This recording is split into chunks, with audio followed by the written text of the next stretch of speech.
만 41개월 전에 자양교회로 부임을 했습니다. 제가 부임했을 때 한 성도님께서 군자란을 보내오셨는데 해마다 5월만 되면 예쁘게 꽃망울이 피어나고 있습니다. 자고 나면 정중앙에 빨갛고 예쁜 꽃망울들이 활짝 피어나는 것입니다. 설마 금년에도 꽃이 필까? 이 두 마음을 가지고 이 군자란을 바라보고 있는데 놀랍게도 5월만 되면 어김없이 예쁜 꽃망울을 터뜨리고 있습니다.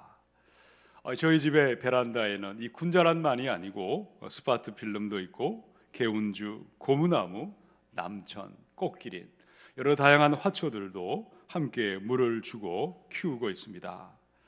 그런데 어떤 식물은 똑같은 베란다에서 똑같은 물을 줍니다. 똑같은 태양빛과 똑같은 바람이 불고 있는데 이상하게 옆잎이 지고 노랗게 탈색이 되고 마침내는 뿌리째 뽑아야 되는 식물들도 나타나고 있습니다. 여러분, 왜 어떤 식물은 시름시름 앓다가 이렇게 죽어가고 말라 비틀어지는 것이고 또 왜 어떤 식물들은 아름답게 꽃망울을 터뜨리며 열매를 맺고 있는 것입니까? 저는 자연교회 담임 목사로 만 41개월 동안 이 동일한 강대상에서 동일한 말씀의 본문을 가지고 매주일 하나님의 말씀을 대언했습니다. 자, 그렇다면 이 말씀을 듣고 지나온 시간들을 한번 돌아보시기 바랍니다. 여러분의 믿음이 어떻게 변해 오셨습니까? 목사님, 저는 그때나 지금이나 똑같습니다. 변하지 않았습니다. 목사님이 오셔서 나는 내 믿음이 오히려 퇴보하고 후퇴했습니다. 감사하게도 나는 더 순전하고 더 좋은 믿음으로 자라나기 시작했습니다. 분명 이 셋 중에 한 가지로 반응하게 되실 것입니다. 사랑하는 여러분, 이 5월 가정의 달을 보내면서 저와 여러분의 믿음의 현 주소가 어떠하십니까? 퇴보하는 믿음, 후퇴하는 믿음이 아니라 푸르고 푸른 나무들처럼 예쁜 꽃망울이 피어나시고 풍족하게 풍성하게 열매 맺는 축복과 형통의 믿음의 가정으로 자라나시기를 축원합니다. 5월 가정의 달에 우리 가정이 예쁜 식물들처럼 아름다운 꽃을 피우며 풍성히 열매 맺는 첫 번째 말씀을 듣겠습니다. 우리 9절에서 10절, 11절까지를 함께 읽습니다. 시작. 하나님이여, 내가 주께 새 노래로 노래하며 열줄 비파로 주를 찬양하리이다. 주는 왕들에게 구원을 베푸시는 자시요 그의 종 다윗을 그 해하려는 칼에서 구하시는 자시니이다. 이방인의 손에서 나를 구하여 건지소서. 그들의 입은 거짓을 말하며 그 오른손은 거짓의 오른손이니이다. 여러분, 시편의 144편은 누구의 시편입니까? 보면 가로가 되어 있죠. 다윗의 시라고 친절하게 붙어 있습니다. 다윗이 모든 대적을 물리쳤고 모든 전쟁에서 이기고 승리한 다음에 이김을 주시는 여호와 하나님을 찬양하며 노래했던 것이죠. 자, 9절을 보십시오. 다윗은 위대하신 하나님을 새 노래로 찬양했습니다. 열줄 비파로 찬양했다. 여러분, 새 노래로 찬양하는 것은 어떻게 하나님을 찬양하는 것입니까? 오늘도 시온 찬양대 하나님을 찬양했는데 매주마다 새 곡을 만들어서 새로운 곡조를 붙이면 새 곡이 될까요? 새 노래는 새로운 사람들이 부르는 것이 새 노래입니다. 매주일마다 새 마음과 새 영을 가지고 하나님을 노래할 때 새 노래가 되는 줄로 믿습니다. 자, 10절. 이들은 무엇을 찬양했을까요? 구원을 베푸시는 하나님, 새 생명을 주신 여호와 하나님을 찬양했습니다. 자, 11절. 다윗은 새 노래로 구원자 하나님을 찬양한 다음에 하나님의 은혜를 구하고 하나님의 도움을 갈망하면서 간절하게 기도했습니다. 자, 12절. 새 노래로 하나님을 찬양하는 사람, 간절하게 기도하는 자들마다 어떠한 복이 있음을 약속해 주셨습니까? 자, 우리 12절을 함께 읽습니다. 시작. 우리 아들들은 어리다가 장성한 나무들과 같으며 우리 딸들은 궁전의 양식대로 아름답게 다듬은 모퉁이 돌들과 같으며. 아멘. 예배하는 사람들, 기도하는 사람들의 믿음의 가정들마다 우리의 아들들은요, 어리다가 장성한 나무들처럼 자라나게 되는 것입니다. 여러분, 나무를 심어 보셨습니까? 나무를 심는다고 해서 다 쭉쭉 위로 자라나는 것은 아닙니다. 어떤 나무는 아무리 물을 주고 양분을 공급해도 시름시름 앓다가 병들어 죽는 나무도 있습니다. 또 어떤 나무는 위로 쭉쭉 올라가지 아니하고 옆으로 비틀어지고 볼품없이 자라나는 나무들도 있습니다. 그러나 찬양과 기도와 말씀 가운데 예배하는 가정의 자녀들마다 바르고 건강한 나무들처럼 곱고 바르게 강건하게 자라나게 될 줄로 믿습니다. 또한 우리의 딸들은 어떠할까요? 아름답고 멋지게 다듬어진 모퉁이 돌들처럼 어디를 가든지 귀한 대접을 받고 누구를 만나든지 존귀하게 쓰임받게 되는 줄로 믿습니다. 사랑하는 여러분, 행복한 가정은 예배하는 가정이요, 기도하는 가정입니다. 그 가정에 하나님의 은혜가 함께하는 것입니다. 우리의 가정마다 새 마음과 새 영으로 하나님을 예배하시고 기도의 자리를 회복하심으로 아름다운 꽃들과 풍성한 열매들로 넘쳐나시기를 축원합니다.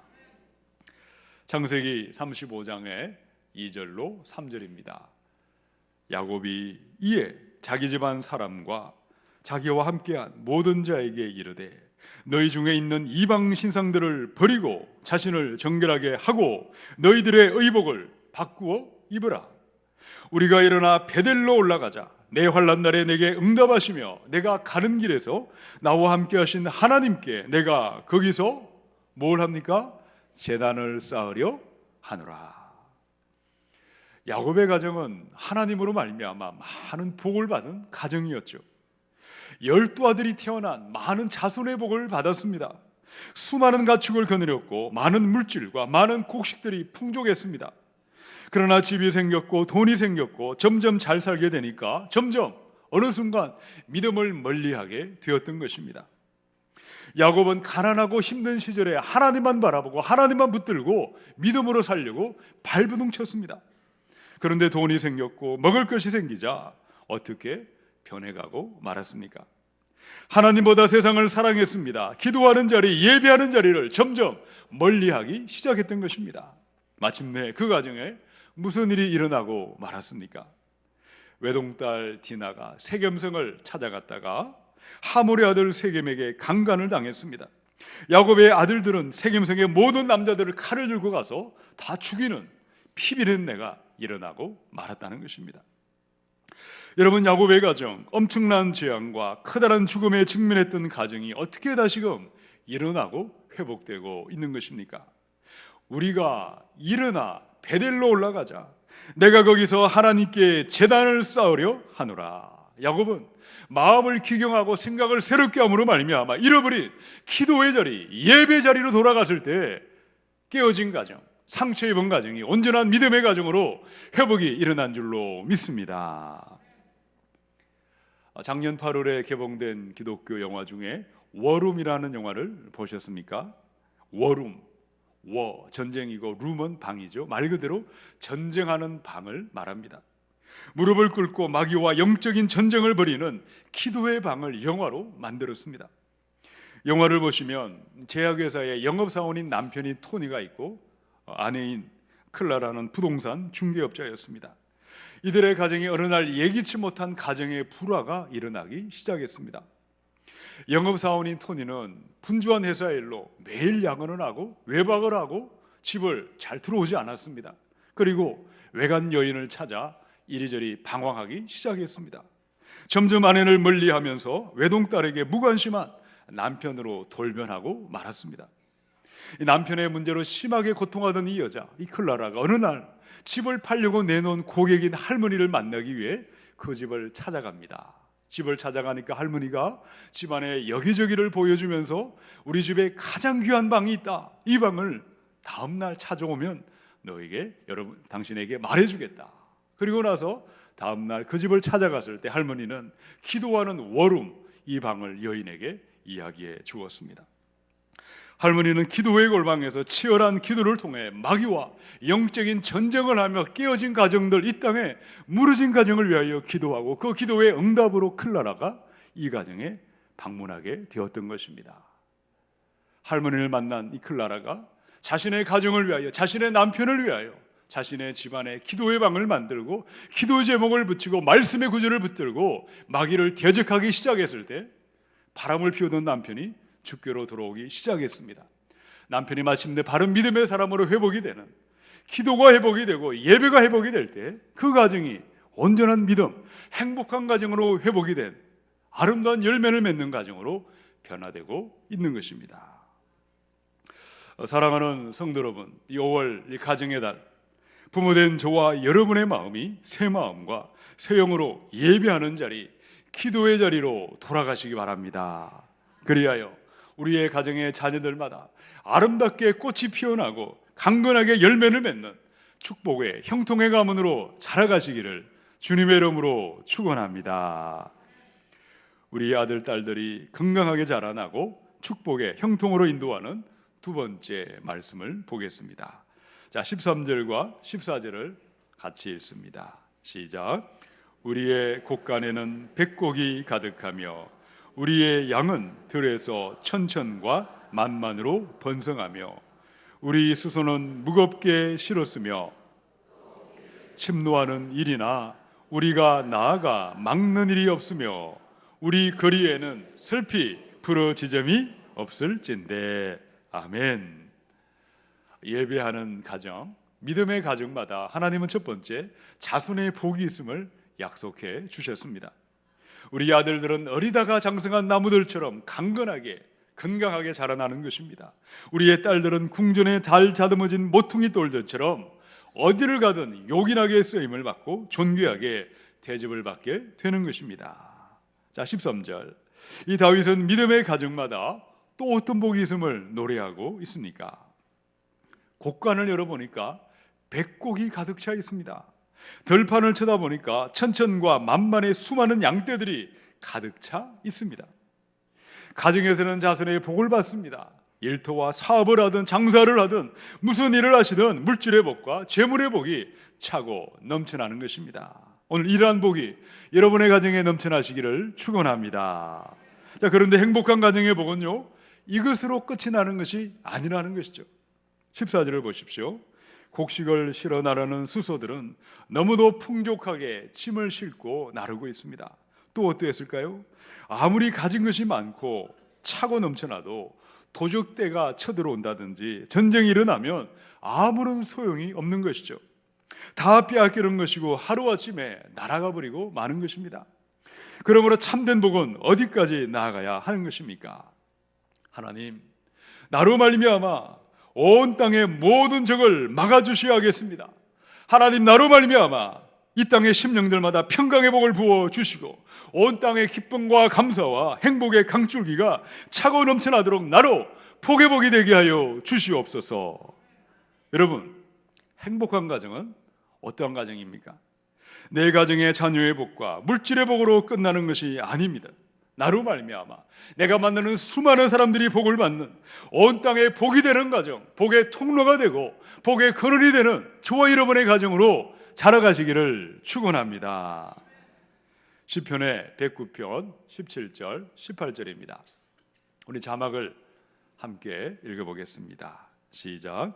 그가 저주하기를 좋아하더니 그것이 자기에게 임하고 축복하기를 기뻐하지 아니하더니 복이 그를 멀리 떠났으며 또 저주하기를 옷 입듯 하더니 저주가 물같이 그의 몸속으로 들어가며 기름같이 그의 뼛속으로 들어갔나이다.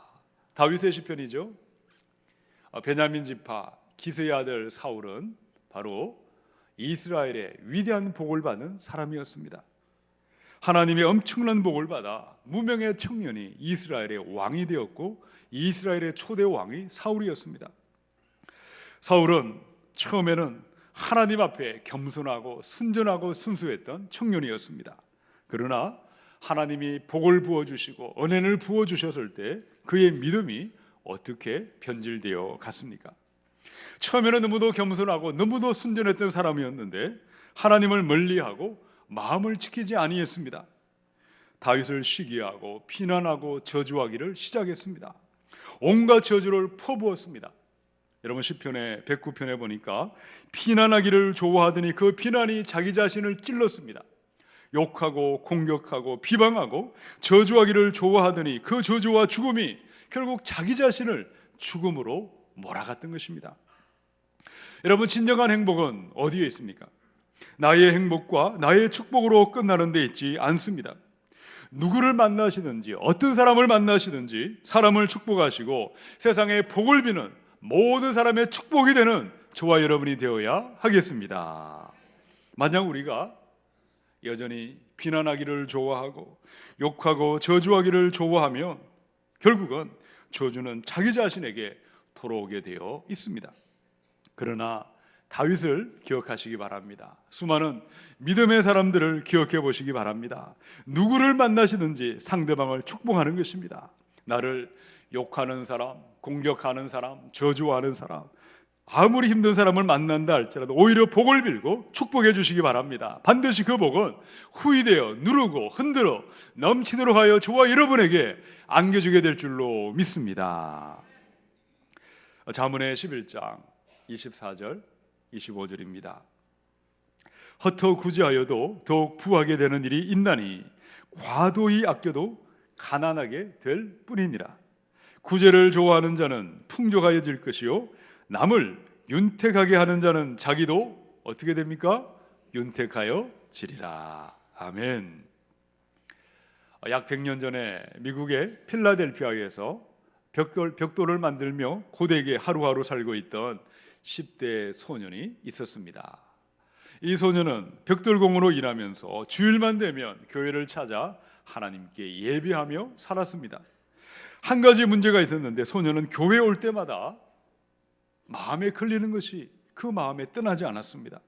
비가 오거나 눈이 와 녹아내리기 시작하면 교회 오는 길이 온통 진흙탕 길로 칠퍽칠퍽하게 변하고 말았던 것입니다. 예배당에 오던 많은 어른들은 이 모습을 보고 불평을 하고 누군가 해주겠지 남들을 바라보면서 자기 일이 아니라고 무관심하게 지나쳤습니다. 그런데 소년의 마음은 전혀 딴판이었습니다. 소년은 하루하루 품삯으로 받았던 7센트의 돈을 쪼개어서 매일 벽돌 한 장을 가지고 와서 교회 오는 길을 깔기 시작했습니다. 소년의 계산으로 만 2년이 되면 이 도로를 다 내가 깔 수 있겠다. 그런데 여러 사람들이 이 가난한 소년의 착한 마음과 선한 행실을 보고 어른들의 마음이 감동을 받기 시작했습니다. 마침내 여러 사람들이 여기저기 함께 동참하게 되었고 교회 오는 도로만이 아니라 낡은 예배당의 건물까지 새롭게 건축하게 되었던 것입니다. 여러분 나중에 이 소년이 어떻게 되었을까요? 빈털터리 거지가 되었을까요? 20세기 미국의 백화점 왕이 되었던 존 워너메이크가 되었던 것입니다. 사랑하는 성도 여러분, 참된 행복의 길은 어디에 있습니까? 누구를 만나시든 무슨 일을 하시든 세상을 축복하는 사람, 온 땅에 복이 되는 저와 여러분이 되어야 하겠습니다. 우리 예수님은 자기를 십자가에 못 박는 사람까지 기도하시고 긍휼히 여겨 주신 사랑의 하나님이셨습니다. 우리 예수님의 마음을 가지시고 온 땅의 사람들을 선대하시고 복을 빌고 축복하는, 나로 말미암아 온 땅이 복을 받는 축복의 통로로 세워지시기를 주님의 이름으로 축원합니다. 우리 아들 딸들이 바르고 강건하게 자라나고 어디를 가든 형통의 축복이 되려가 임하는 세 번째 말씀을 듣겠습니다. 15절을 우리 함께 읽습니다. 시작. 이러한 백성은 복이 있나니 여호와를 자기 하나님으로 삼는 백성은 복이 있도다. 아멘. 다윗은 형통의 가정, 축복의 가정마다 자손의 복이 있다, 물질의 복이 있다, 온 땅에 축복의 통로가 되는 것이고 복의 근원이 될 것이라고 노래했습니다. 이제 15절에 보니까 다윗은 이 모든 복의 결론을 선포했습니다. 이러한 백성은 복이 있도다. 여러분 어떤 백성이 복이 있습니까? 여호와를 자기 하나님으로 삼는 백성은 복이 있도다. 15절에 보니까 복이라는 단어가 있죠. 이 복이라는 말이 히브리 말로는요, 두 가지 단어가 있습니다. 여기서의 복은요, 아쉬레이라는 단어를 쓰고 있습니다. 이것은 바로 순종하는 자에게 약속하신 복을 의미하고 있습니다. 또 히브리 말에는 이 복을 나타내는 또 다른 단어가 있죠. 그것은 바로 바라크라는 복이 있습니다. 이 바라크의 복은 그 사람이 하나님을 믿는 사람이든 안 믿는 사람이든 하늘의 태양의 빛을 모두에게 비춰주십니다. 모두에게 신선한 공기를 마시게 하시는 일반 은총의 복을 바라크의 축복이라고 말씀합니다. 그러나 오늘 시편의 144편의 이 축복, 아시레이의 축복은 순종하는 자에게 임하는 복을 노래했던 것입니다. 악인의 길을 따라가지 아니하는 사람, 죄인의 길에 들어서지 아니하는 사람, 오만한 자의 자리에 앉지 아니하고 순종의 길을 걸어가는 자들마다 위대한 복이 있음을 노래하고 있는 것입니다. 자, 그렇다면 순종하는 내용은 무엇입니까? 무엇을 어떻게 순종하는 것입니까? 여호와를 하나님으로 삼는 것에 순종하는 것입니다. 삼는다라는 말은요, 믿는다라는 말과 똑같은 말이죠. 시제는 무엇입니까? 삼았다도 아니고 삼을 것도 아니고 삼는다, 현재 시제로 되어 있습니다. 옛날 그때 감동을 받았고 믿고 순종했었습니다. 나중에 형편이 되면 그때 믿어보겠고 순종하겠습니다. 여러분, 과거나 미래 시제로 되어 있지 않습니다. 순종의 시간은 철저하게 오늘의 순종입니다. 오늘의 순종만이 주님 만날 그날을 준비하게 하는 것입니다. 오늘의 말씀에 순종하고 오늘의 기도의 자리에 순종하고 오늘의 가르침에 순종하는 자들마다 자손의 복이 임하게 될 줄로 믿습니다. 우리의 자녀들은 아름다운 꽃망울이 피어나고 강건한 풍성한 열매들로 차고 넘쳐나게 될 줄로 믿습니다. 사랑하는 여러분, 매일매일 성령님은 저와 여러분에게 말씀으로 우리에게 찾아오십니다. 성령님께 순종하시기 바랍니다. 매일매일 기도의 자리로 순종하시고 오늘의 순종과 오늘의 헌신으로 말미암아 저와 여러분의 가정이 축복과 형통의 가문이 되시기를 주님의 이름으로 축원합니다. 시편의 119편 67절입니다. 고난 당하기 전에는 내가 그릇 행하였더니 이제는 주의 말씀을 지키나이다. 71절 고난 당한 것이 내게 유익이라 이로 말미암아 주의 율례를 배우게 되었나이다. 다윗은 15세 소년일 때 사무엘로부터 기름 부음을 받았습니다. 그리고 15년의 세월이 지난 다음에 만 30세 왕이 될 때 또다시 기름 부음을 받았습니다. 여러분, 그 15년의 세월 동안에 다윗의 순종의 모습이 어떻게 변해갔을까요? 시편의 119편은 무엇을 말씀하고 있습니까? 나는 고난과 역경과 환난을 통해 진정한 순종을 배우게 되었습니다. 고난받기 전에는 나의 순종은 인간적인 동기를 가지고 순종했습니다. 그러나 고난을 통해 하나님 중심의 순종으로 자라갔습니다. 고난받기 전에 나의 순종은 지극히 미약한 볼품없는 순종이었지만 그러나 고난을 통해 온전한 순종으로 자라갔습니다. 고난받기 전에 나의 순종은 억지하는 억지의 순종이었지만 그러나 고난을 통해 이제는 자원하는 마음, 기쁘고 즐거운 마음으로 순종하게 되었습니다. 다윗의 순종은 자라갔던 것입니다. 신명기 28장 1절 우리 함께 말씀을 읽어봅시다. 시작. 내가 내 하나님 여호와의 말씀을 삼가 듣고 내가 오늘 내게 명령하는 그의 모든 명령을 지켜 행하면 내 하나님 여호와께서 너를 세계 모든 민족 위에 뛰어나게 하실 것이라. 아멘. 축복의 비밀은 어디에 있습니까? 순종에 있습니다. 삼가하여 순종할 마음을 먹고 말씀을 듣고 오늘의 말씀을 듣고 오늘의 순종을 드리며 나아가는 자에게 위대한 형통의 가문이, 축복의 가문이 예비되어 있는 줄로 믿습니다. 오래전에 이청준의 소설 낮은 대로 임하 소설을 보고 큰 감동을 받은 적이 있습니다. 샛빛 맹인 선교회를 설립했던 안요한 목사님의 자서전적인 이야기를 소설로 출간했습니다. 안요한은 목사의 아들로 태어났습니다. 그러나 하나님을 믿고 제대로 순종한 적은 한 번도 없었습니다. 목사인 아버지를 반발하고 교회와 교인들에게 골탕을 먹이는 문제아로 자라났습니다.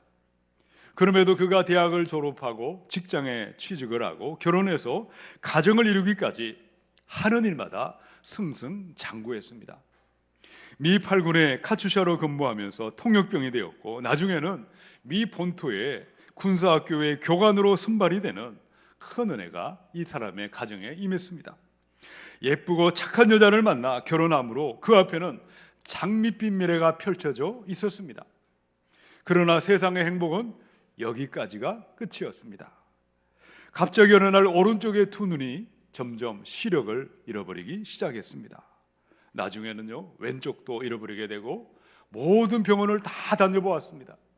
한방과 또 민간요법까지 총동원해 보았지만 끝끝내 시력은 회복되지 못하고 두 눈은 실명하고 말았습니다. 아내는 두 아이를 데리고 친정으로 도망쳐 버렸습니다. 커다란 절망감에 두 번씩이나 자살을 기도하다가 거기서 죽음의 순간 예수님을 만났습니다. 우리 예수님은 살아계신 하나님이시고 언제나 나와 함께 하셨던 하나님인 것을 그제야 죽음의 문턱에서 깨닫게 되었던 것입니다. 안요한은 두 눈을 실명하고 맹인이 된 다음에 그제야 영의 눈이 열리게 되었습니다. 고난당한 것이 내게 유익이라 이로 인하여 내가 주의 율례들을 배우게 되었나이다. 완악했던 마음, 불순종했던 교만한 마음을 갈아엎었습니다. 살처럼 부드러운 마음으로 순종의 마음으로 귀경이 되었고 남은 평생 오직 예수만을 높이며 경배하는 축복과 형통의 삶으로 거듭났던 것입니다. 사랑하는 성도 여러분, 오늘 저와 여러분의 가정에 어둡고 캄캄한 먹구름의 그림자가 드리워져 있으십니까? 이 고난과 이 역경은 하나님을 향한 우리의 순종을 온전한 순종으로 하나님만 바라보는 여호와 하나님만을 나의 하나님으로 믿고 예배하는 진정한 순종의 삶으로 인도하는 축복이 될 줄로 믿으시기 바랍니다. 고난과 역경을 통하여 오늘의 순종을 배우시고 오늘의 헌신을 통하여 우리 이 가문을 믿음의 가문, 축복의 가문, 아름다운 꽃이 피는 향기로운 가정으로 세워가시기를 주님의 이름으로 축원합니다. 하나님의 말씀을 마치겠습니다. 여러분, 또다시 5월 가정의 달을 맞이했습니다. 이 땅에 수많은 가정들이 고통하고 신음하고 상처 입어 낭망하고 있습니다.